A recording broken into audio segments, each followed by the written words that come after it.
नमस्कार दोस्तों, हर्षित द्विवेदी एजुकेशन में आपका स्वागत है। मेरा नाम है विनीत सागर। हमारा सोलर सिस्टम के अंदर ऑलरेडी एक कॉमेट पहुंचा हुआ है और वो कॉमेट अर्थ की तरफ आ रहा है।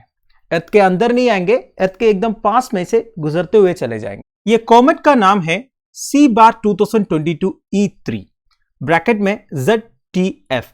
ZTF का मतलब क्या होता है दोस्तों? ज़्विकी ट्रांसिएंट फैसिलिटी। ये बेसिकली एक एस्ट्रोनॉमिकल ऑब्जर्वेटरी है California, United states of America में। तो इन्होंने इस कॉमेट को डिस्कवर किया है, इसलिए इस कॉमेट का नाम दिया है C/2022 E3 ZTF। तो ये जो कॉमेट है हम टेलीस्कोप से देख पाएंगे और मे बी इवन बाइनोकुलर से भी देख सकते हैं, और एक्सपर्ट्स के हिसाब से इस कॉमेट को हम नेकेड आई से भी देख पाएंगे अगर उस दिन मून लाइट नहीं रहने से। ठीक है, वैसे ये कॉमेट सन का एकदम पास में पहुंचेगा जनवरी 12 तक और अर्थ का एकदम पास में पहुंचेगा फरवरी 2 तक। ठीक है, तो वेट करना है हमें फरवरी 2 को।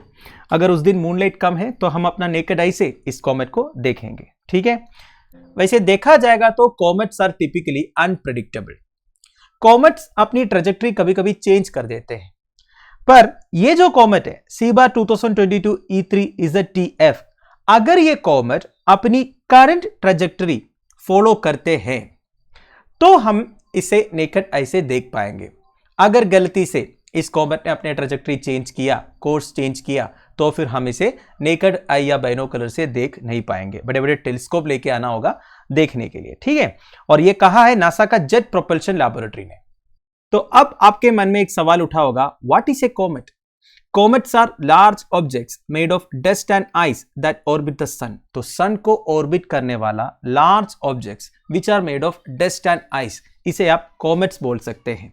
Best known for their long streaming tails, these ancient objects are leftovers from the formation of the solar system 4.6 billion years ago. तो देखिए, हमारा सोलर सिस्टम करीब 4.6 बिलियन ईयर्स एगो फॉर्म हुआ था। आपने वो बिग बैंग थ्योरी वगैरह के बारे में सुना होगा, तो उस टाइम का लेफ्ट ओवर्स है दोस्तों, या फिर बचा हुआ कुछ ऑब्जेक्ट्स है ये जो कॉमेट्स है, और they are made up of dust and ice. Now where do comets come from? कहां से आते हैं comets? Comets are mostly found way out in the solar system. देखिए, हमारा सोलर सिस्टम के बाहर रहता है most of the comets. Some exist in a wide disc beyond the orbit of Neptune called the Kuiper belt. तो देखिए, solar system का last planet कौन सा है दोस्तों? पहले तो प्लूटो था, अभी कौन सा है? नेपट्यून है। तो नेपट्यून के बाहर एक वाइट डिस्क है, जैसे कि आप इस पिक्चर में देख सकते हैं। तो इधर भी कॉमेट्स रहते हैं। We call this short period comets. They take less than 200 years to orbit the sun. तो देखिए, कुइपर बेल्ट में जो कॉमेट्स रहते हैं ना, इसे शॉर्ट पीरियड कॉमेट्स बोलते हैं, क्योंकि ये केवल 200 साल लेते हैं सन को ऑर्बिट करने में। केवल 200 साल, अजीब है ना? अब आप पूछोगे दूसरे कॉमेट्स कहां रहते हैं? मैंने आपको इधर बोला कुइपर बेल्ट में शॉर्ट पीरियड कॉमेट्स रहते हैं। शॉर्ट पीरियड कॉमेट्स क्यों बोलते हैं? क्योंकि वो केवल 200 साल लेते हैं सन को ऑर्बिट करने में। बाकी जो कॉमेट्स है ना, वो रहते हैं ऊट क्लाउड में। ऊट क्लाउड क्या है दोस्तों? The sphere shaped outer edge of the solar system that is about 50 times farther away from the sun than the Kuiper belt. सबसे पहले आप ये पिक्चर देखिए, ये जो रीजन दिख रहा है ना दोस्तों, ये है ऊट क्लाउड। ऊट क्लाउड कुइपर बेल्ट से काफी दूर में है दोस्तों।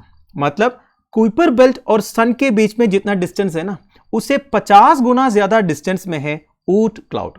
इधर जो कॉमेट्स है, इन्हें लॉन्ग पीरियड कॉमेट्स बोलते हैं। लॉन्ग पीरियड कॉमेट्स क्यों बोलते हैं? क्योंकि ये सन को ऑर्बिट करने में बहुत साल लेते हैं। 200 साल तो शॉर्ट पीरियड कॉमेट का है, अब लॉन्ग पीरियड कॉमेट 200 से कई गुना ज्यादा साल लेते हैं।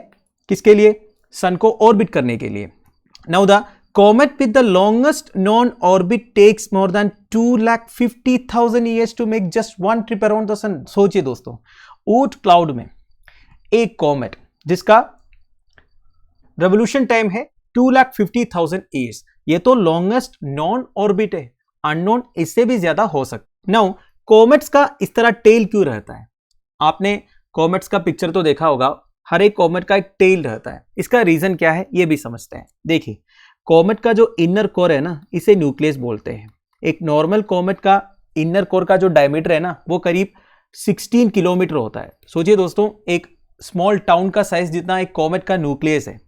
अब ये न्यूक्लियस जो है फ्रोजन स्टेट में रहते हैं, ठीक है, एकदम फ्रोजन रहते हैं। पर ये कॉमेट जब सन के पास पहुंचते हैं, ठीक है, तब सनलाइट की वजह से, बेसिकली हीट की वजह से ये जो फ्रोजन आइस है ये गैस में कन्वर्ट होता है। अब ऐसा नहीं कि धीरे धीरे गैस में कन्वर्ट होता रहेगा, कभी कभी ये बर्स्ट आउट होता है। तो बेसिकली न्यूक्लियस में से जो गैस बर्स्ट आउट होता है ना, ये टेल बन जाता है, ठीक है। और ये जो टेल है एक एक कॉमेट को मिलियंस ऑफ किलोमीटर तक फॉलो भी करते हैं। वापस टॉपिक पर आता है। साइंटिस्ट के हिसाब से अगर किसी को सीबा 2022 E3 कॉमेट को देखना है तो सबसे अच्छा मौका होगा फरवरी 2 के टाइम पर यह कॉमेट कैमेलोपार्डालिस कॉन्स्टलेशन तक पहुंचा होगा। कैमेलोपार्डालिस कॉन्स्टलेशन के बारे में बता देता हूं। It is a large but faint constellation of the northern sky representing a giraffe. ये क्वेश्चन आपसे एग्जामिनेशन में पूछ भी सकते हैं दोस्तों। एक कॉन्स्टलेशन है हमारे सोलर सिस्टम में जो एक जिराफ को रिप्रेजेंट करते हैं, इसे कैमेलोपार्डालिस बोलते हैं। The constellation was introduced in 1612 और 1613 बाय पेट्रस प्लांशियस। वैसे कॉन्स्टलेशन मतलब क्या होता है? Constellation basically group of stars है जो एक रिकॉग्नाइजेबल पैटर्न प्रोवाइड करता है। फॉर एग्जांपल ये जो कैमेलोपार्डालिस कॉन्स्टलेशन है ये जिराफ की तरह दिखता है। सो कैमेलोपार्डालिस is a circumpolar constellation. सर्कमपोलर constellation मतलब it is visible all night as it rotates around the north celestial pole। North celestial pole के अराउंड ये कॉन्स्टलेशन रोटेट करते हैं, इसी वजह से हमें ऑल नाइट ये कॉन्स्टलेशन दिखता है। इसे सर्कमपोलर कॉन्स्टलेशन भी बोलते हैं and it contains a star formation known as Kemble's cascade. तो देखिए कैमेलोपार्डालिस कॉन्स्टलेशन में जो स्टार फॉर्मेशन है या फिर जो रिकॉग्नाइजेबल पैटर्न है वो है Kemble's cascade. This asterism forms a cascade of about 20 dim stars spread out in a straight line. There are no myths associated with Camelopardalis. देखिए वैसे जितने भी कॉन्स्टलेशंस है ना उससे एसोसिएटेड कोई ना कोई एक मिथ रहता है या फिर कोई ना कोई एक मिथोलॉजिकल फिगर का रिकॉग्नाइजेबल पैटर्न हमें मिल जाता है। पर ये जो कैमेलोपार्डालिस है इसके रिलेटेड कोई मिथ नहीं है, यह बताया जा रहा है करीब 20 डिम स्टार्स स्ट्रेट लाइन में स्प्रेड आउट हुआ है, ठीक है। ये सब इतना इंपॉर्टेंट नहीं है, जस्ट मैंने आपको बता दिया। वैसे मैंने आपको एक इंपॉर्टेंट पॉइंट बोला, Camelopardalis is a circumpolar constellation which means it is visible all night as it rotates around the north celestial pole. तो नॉर्थ सेलेस्टियल पोल का अराउंड ये रोटेट करता है। तो नॉर्थ सेलेस्टियल पोल क्या है दोस्तों? ये देखिए, ये हमारा अर्थ है, ये अर्थ का एक्सिस है, इमेजिनरी एक्सिस आप बोल सकते हैं। तो ये जो नॉर्थ सेलेस्टियल पोल है ना, ये भी एक इमेजिनरी पोल आप बोल सकते हैं, जो पोल का एंड है। ये जो एरिया है ना इसे आप सेलेस्टियल स्फीयर बोल सकते हैं।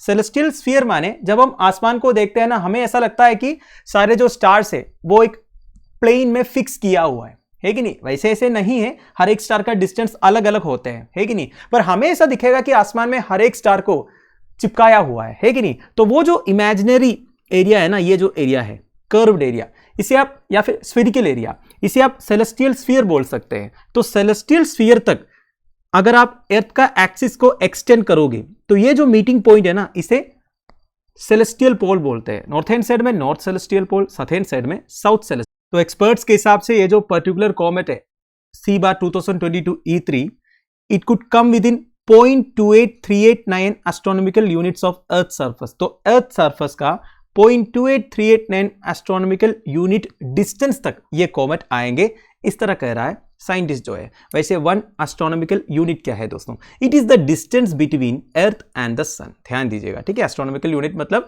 सन एंड अर्थ के बीच में जो डिस्टेंस है ना वो है। तो 1 astronomical unit is equal to distance between earth and the sun.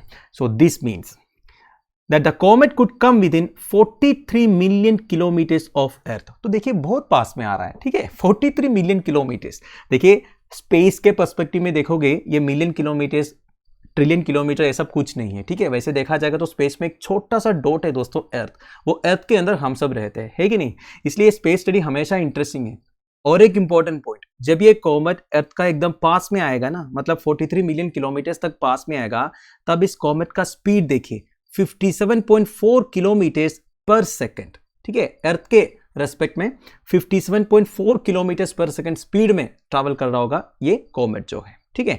Finally दोस्तों ये फोटो देखिए, ये कॉमेट का फोटो है, इसमें आपको डस्ट टेल दिख रहा है और एक आयन टेल भी दिख रहा है। मैंने आपको बोला था डस्ट टेल में बेसिकली डस्ट रहता है। अब टेल कैसे फॉर्म होता है ये भी मैंने आपको बता दिया।